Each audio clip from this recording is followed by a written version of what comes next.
Hey everyone, welcome to my Swordmaster Story Beginner's Guide / FAQ for everything you need to know on day 1. This is probably going to be made in several parts, just because there's so many questions and concepts to go over. The format of this video is going to be me explaining exactly what you should do during the first 30 minutes of the game, and then after that, I'll give you a brief overview of all the various game modes and features, and then end the video with 50 questions that I could think of at the top of my head. These will cover the very basics of the game and common questions I see all the time. I'll save further questions and more intermediate topics for a part 2, so this video isn't too long. Let's jump right into it. From the very start, I would just skip through the story since I personally don't find it too interesting. From stage 1 to 3, it's essentially a tutorial. Once you get out to the main menu, I would redeem any rewards and mail that you may have, and then jump right back into adventure. After a couple stages, you can leave and redeem any rewards that you may get. If you get any 5-star summoning tickets, make sure to use those to get more 5-star characters. After equipping your newly obtained 5-star set and getting a 5-star character, you can jump right back into adventure mode. At stage 15, you'll get a 3-star character added automatically. Around stage 30, I left adventure to upgrade my team a little. For now, you can just use auto-equip to equip your characters. After a few minutes, I easily reached rank 20 around stage 55. At rank 20, you get a 5-star summoning ticket. In addition to this, I would make sure to search up any existing coupon codes and redeem them in the main menu. If you use the code Swordmaster, you can get a free 4-star summoning ticket along with some extra goodies. Use these to upgrade Cain and your team. From there, just continue to climb adventure mode and upgrade your team whenever you start to have trouble. Now, what do you do when you've hit a wall? This is when you just can't get past a certain stage, either because of the team composition or positioning, or your equipment, or your team is simply too weak. Let's address each one. The first is team composition. Generally, you want to have at least one healer and then 3 support characters supporting Cain, whether that be providing team buffs or acting as additional damage dealers. For positioning, the healer is generally placed in the back to be protected, whereas the other 3 support characters positioned behind Cain doesn't matter as much. Next is looking at the boss's immunities and element to see what tools you could be lacking. If the boss is immune to magic, then use warriors and archers. If the boss is immune to physical attacks, use mages to deal the damage. Pretty simple starting out at least. One last tidbit is to memorize this element cycle here. Dark beats fire, which beats leaf, which beats water, which beats light, which beats dark. Next is equipment and whether or not your damage dealers and healers have the proper gear. Your team is only as good as when they're alive, so I would stress not to undervalue your healer and make sure they have decent gear with a weapon with high attack, as their heals increase with attack. Making sure your healers and strongest damage dealers have the weapons with the highest attack makes a huge difference. I'll go into more detail about equipment in the FAQ portion. The last reason may simply be that your team is too weak. Now there's 6 simple ways to strengthen your characters, and I will quickly go over each one. First, try leveling them up until they're max leveled. This should be fairly easy, however, how do you get more experience potions? You can get experience potions through event shops, the experience dungeon, the guild store, the raid store, and the demon store to name a few places. I will go into depth on these later. 2 is making sure to level up your skills. I would start out by getting those skills to level 10 to 15. After 15 it begins to get expensive, but that should put you in a good spot starting out. How do you get enough white cubes to upgrade your skills? You can slowly obtain white cubes through farming in adventure mode, or by going into the Ice Dragon dungeon, however that consumes a lot more stamina. 3 is reinforcing your character's stats. The max level is normally 200, however, it can go as high as 500 when max rebirthed. How do you get more gold? You can get more gold by farming adventure and by going into the gold dungeon. You can also buy gold with rubies, but I would not recommend that. 4 is reinforcing your gear. I recommend only reinforcing 4 or 5-star gear. For 4-star gear, don't go above level 15. Wait until you get your hands on some 5-star gear to really reinforce them because you'll most likely use these late game as opposed to any 4-star gear. These will cost gold and reinforcement scrolls, which can be obtained virtually everywhere in the game. The fifth way is reinforcing your gear. This will cost gold and refinement scrolls, which can also be virtually obtained everywhere and in most shops. I will explain more about this system later in this video. And 6. The last thing is rebirthing and transcending your character. Transcending means getting duplicates of your character, which gives them a decent stat boost, whereas rebirthing essentially resets their character level to 1, but increases their cap of their reinforcement stats. I will explain more about these in the FAQ portion. Next, I'll go ahead and explain the various game modes and then end the video with a large FAQ portion.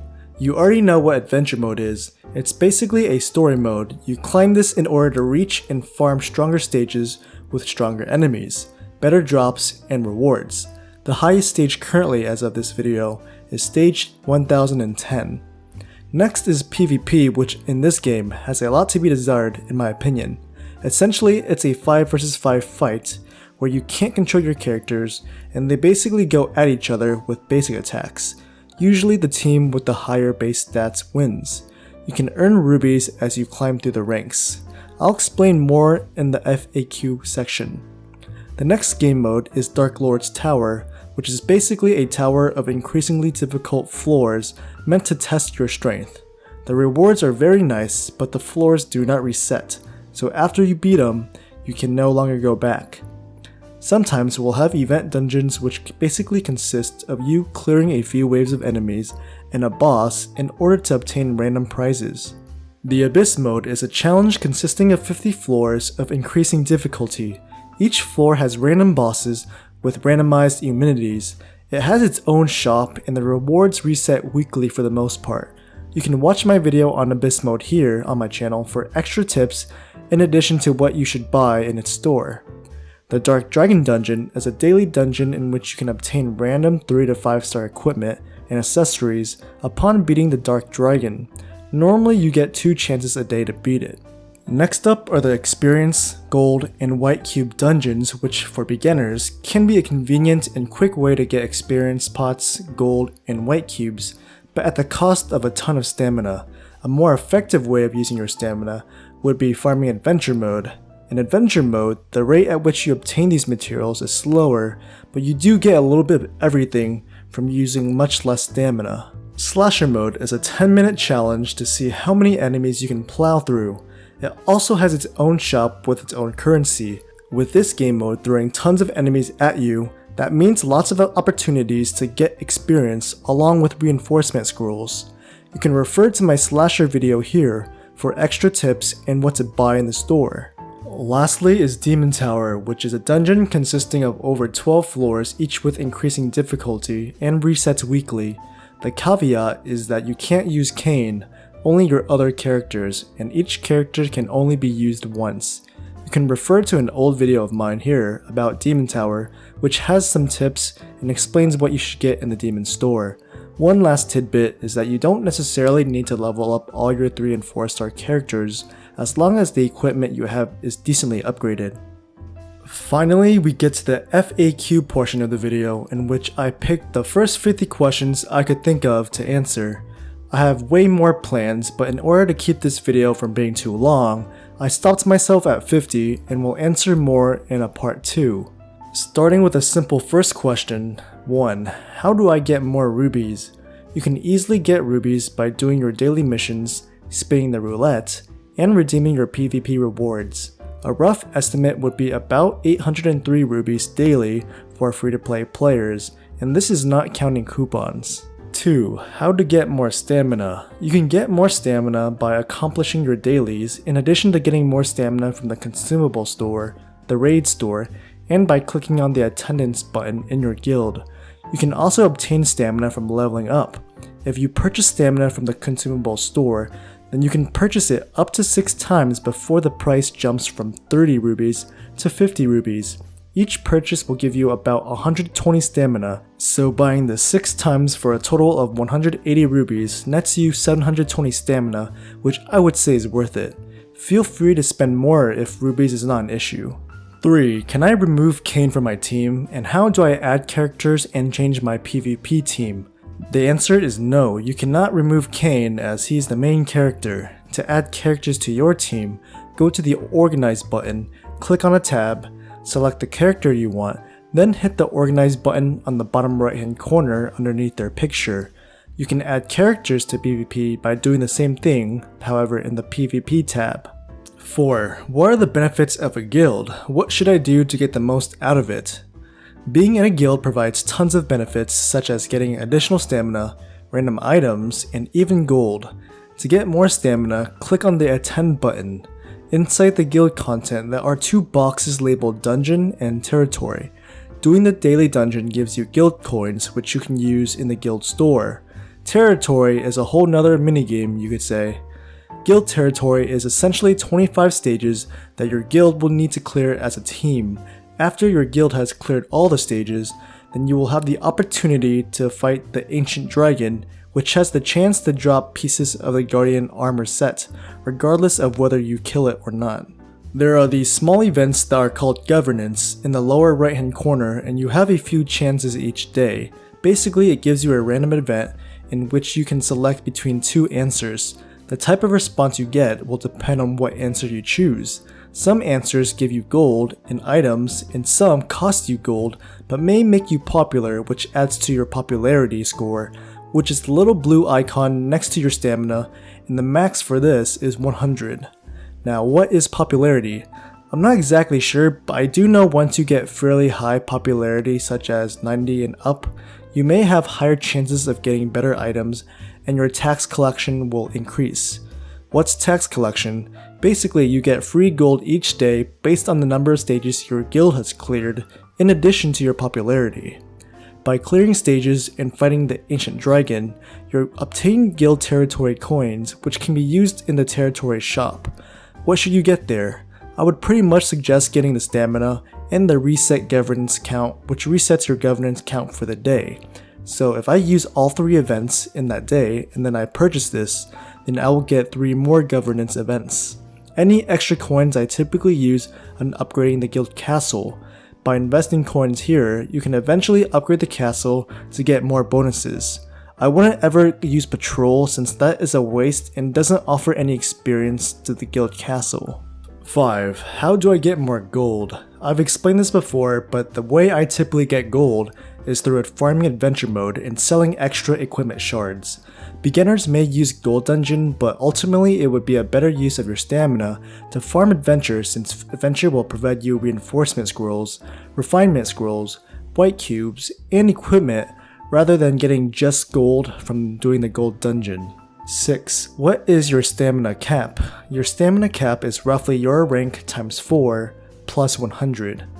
7. How do I change my game's language? You can change your language by selecting the menu option in the upper right hand corner here, and then selecting this icon to change your language. 8. What are collection bonuses and should I worry about them? Basically, the more characters you obtain and transcend, the more bonus stats your entire team will get. If you plan on playing the game for a very long time, or plan on spending money, then I would suggest transcending every character you obtain from summoning. Otherwise, if you wish to sell 4-star characters for rare souls, that's fine too. Just know later on, you can sell Cain shards for rare souls, however, getting 4-star characters for transcending isn't as easy unless you summon a lot. 9. What's the ideal stone and should I worry about that? I believe this is unlocked after stage 280. You basically invest purple souls along with transcendence scrolls to upgrade this stone, which gives bonus stats to your entire team. Because of this, it's strongly recommended that any extra purple souls are used for only this and nothing else in the soul store. After I transcended all my 3 stars to transcendence level 10, I sold their excess shards for purple souls to upgrade this very stone. 10. How do I reroll my account? I'm not real familiar with this, but you can watch other videos on YouTube on how to do this. 11. How do I save my active skills until I reach the boss automatically? To set it so that your team automatically saves their skills for the boss, go to the menu and click on the box here in the bottom right corner. 12. What should I get in the consumable store? As I mentioned earlier, you should get stamina if needed. Then, if needed, you can convert 100 gray refinement scrolls into blue refinement scrolls, which is needed to refine equipment that are epic option and legendary option. As for keys, I'd only recommend buying them if you plan on obtaining the rubies from the PvP achievements. Otherwise, just save your rubies and redeem the daily free 100 rubies from PvP. 13. What to get in the soul store. For the soul store, I recommend only spending rare souls to get the green refinement scrolls. Ignore everything else. 14. What should I get in the diamond store, if any? If you're gonna spend money, the only worthy thing I would say is a 5-star summoning ticket. Maybe stamina if you're a whale. 15. What should I get in the raid store? I would probably get a dragon blade first, then get Cain shards immediately after. After Cain is transcended 10 times, then I suggest maxing out his daily shards after that to sell for rare souls. With leftover symbols, you can spend to get experience pots and stamina. Bonus coins can be saved for ancient scrolls, although these aren't obtainable until you start doing more than 2 bill damage to the boss. 16. What is worth it in the pack store? The growth support is pretty worth it, so you can get rubies earned from leveling up. This will also get you Calicia. Then I would get the cheap packs such as the starter pack, the welcome pack, and maybe the strategy pack later on. If you have more money to spare, then the moon pack 2 is worth it for the extra stamina and rubies each day. Don't get the weekly packs and don't buy the red and green scroll packs. They're not worth it for that price. 17. What to get in the guild store? I would use your guild coins to get the daily buff and experience potions. That's about it. 18. How do summons work? There are typically 2 banners, the regular banner and the character specific banner. The regular banner is pretty much just a randomized banner in which you have the chance to get any character and weapon. You can view the summoning chances by clicking on this button. My recommendation is to actually spend your rubies on the character specific banner. For instance, since this is Yui's banner today, the chances of summoning her are increased. If you're lucky enough to roll a 5-star, then more likely than not it will be the character of the banner, but not always. The best use of your rubies is to wait until the character you want has their banner up that day. Now, what is the pickup guarantee gauge? Basically, once you have made 120 summons, thus filling up this gauge to 120, then the next summon will be guaranteed to be a 5-star. If your pickup gauge is 120 out of 120 on a character specific banner, then your next summon will be that banner character 100%. It does not reset if you get another 5-star along the way, and it carries over to the next banner, so don't worry about that bar resetting. You also get 1 free summon daily. 19. Should I summon the normal banner or the special banner? As I mentioned before, I would suggest summoning on the special banner to increase your chances of getting the character you want. 20. What is raid and how does it work? In a nutshell, raid pits you up against a boss in which your goal is to deal as much damage as possible until you die. Ignore this luck gauge here as it's pretty worthless in my opinion. By doing more damage, you get more raid symbols which can be exchanged for goodies in the raid store. A few other tips to note: make sure to redeem the guild ranking buff, the ranking buff, and rewards as seen here. For more tips about raid and what kind of characters I use, you can watch my video about raids here. 21. What can you get from raid chest? From raid chests, you can get things like 5-star summoning tickets, equipment and accessory chest, rubies, and pretty much everything except for brilliant scrolls and maybe green refinement scrolls.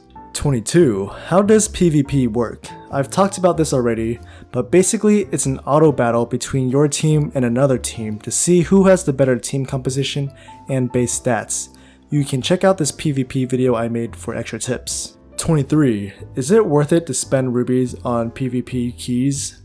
Only until you get all the achievements, then it's probably not worth it to spend rubies after you've gotten those. The rewards for being the top seem nice, but not the cost of the amount of keys you need to spend to stay that high of rank. 24. What is adventure farming and how do I do it? Adventure farming is basically redoing the same stage over and over by clicking this box in the menu, and you can farm gold, equipment, and all kinds of scrolls this way. 25. Does team positioning matter? The short answer is yes, this is important for farming and raids too. You can refer to my video I made here about team order. The order essentially dictates the order in which your team uses their active skills. 26. What do these red stars mean? The red stars indicate transcendence, which is basically when you get a duplicate of a character. You can use this duplicate to transcend them, which raises their max level by 3, in addition to some bonus stats. This can be done a maximum of 10 times for every character. 27. Which characters should I focus on transcending first? Please refer to this video I made here to see who I recommend transcending first. In a nutshell, I would recommend transcending Cain and Yui first, as they are the main carries of the team. After that would be the other main DPSs such as Kana and Megumin, to name a few. 28. What is the difference between transcendence and rebirth? Transcendence requires a duplicate of the character and raises their base stats along with overall level cap by 3, whereas rebirthing resets the character's level to 1, but increases the cap of their reinforcement stat based on what transcendence they are. I wouldn't worry about rebirthing at all for a new player, and I will go into more detail about rebirthing in part 2. 29. What is the max level for skills, equipment, and reinforcement stats? For skills, the max level is 21. For equipment is level 80, and for your stats, they start out at 200, but can then go as high as 500 with maximum rebirths. Again, I will dive more into this topic in part 2. 30. Should I worry about upgrading 3 or 4 star gears? Only reinforce them up to about level 15, because it gets expensive after that. I would focus on getting 5-star gear and then upgrading those past level 15 since they will likely be used even in the late game. 31. Are 3 or 4-star characters viable? Even the worst 5-star is better than the majority of 3 and 4 stars, so I would just worry about getting 5-star characters. The only super viable 4-star is Rachel in my opinion. 32. How do I get more 5-star characters? You can use rubies to summon them, 5-star summoning tickets, and attendance rewards after 30 days. 33.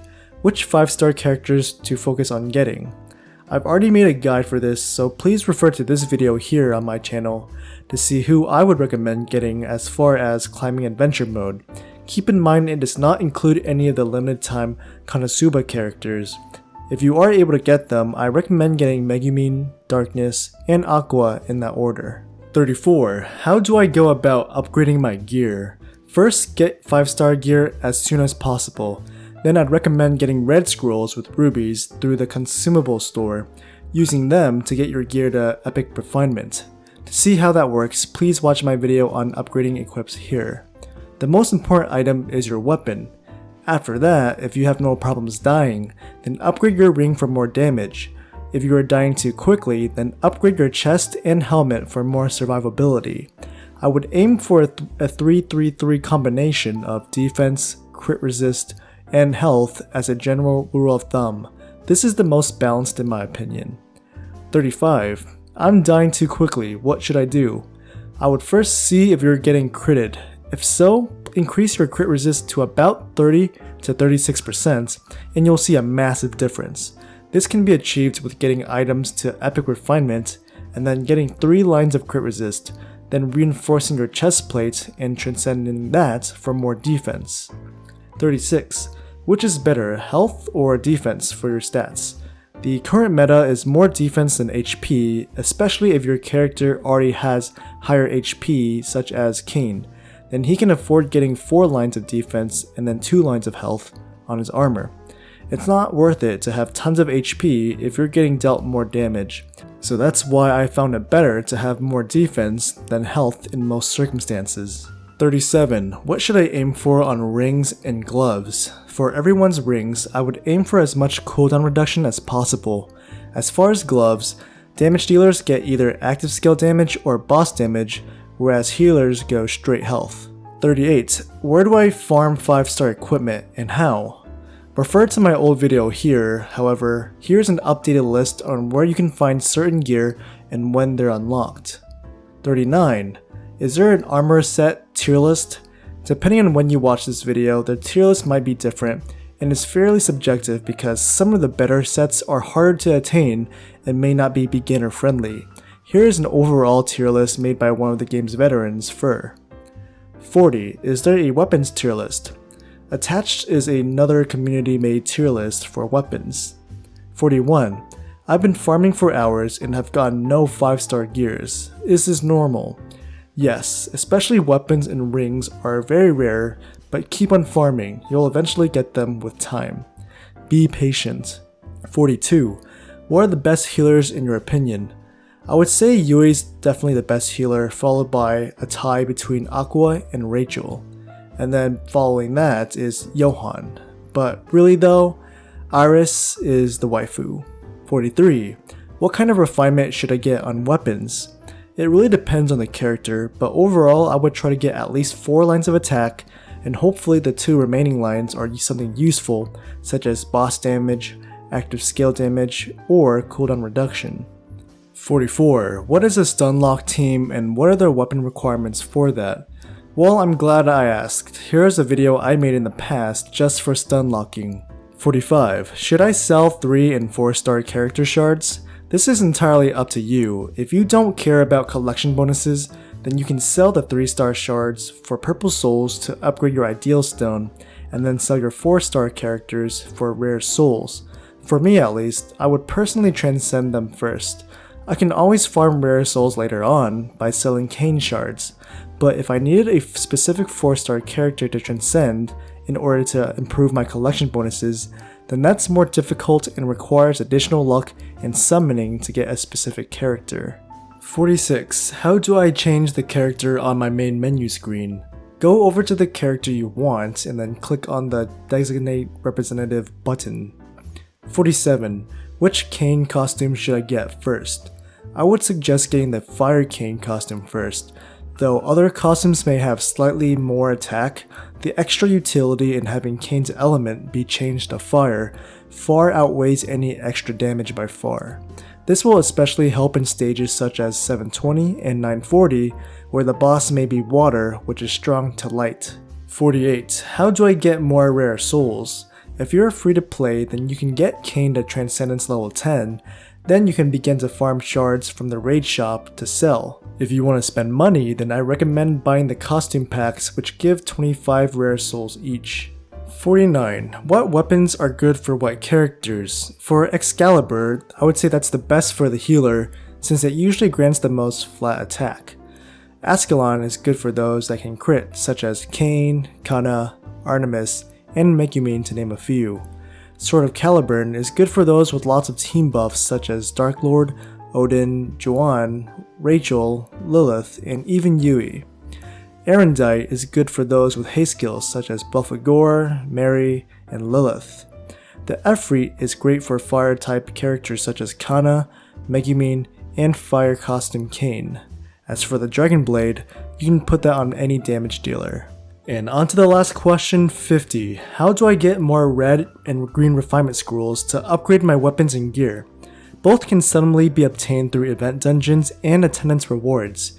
The red scrolls can be bought in the consumable store, and the green scrolls can be bought in the soul store. This concludes part 1 of my FAQ/beginner's guide. Stay tuned for part 2 where I will get into more intermediate and advanced topics and questions. If you found any of this useful at all, please let me know by liking the video or disliking it if you thought it was a waste of time. I also want to thank you guys for helping me reach 1,000 subscribers this week. Please help me celebrate by liking and sharing this video for that sweet YouTube algorithm. It's all thanks to you guys. Thanks again for watching, and I'll see you in the next one.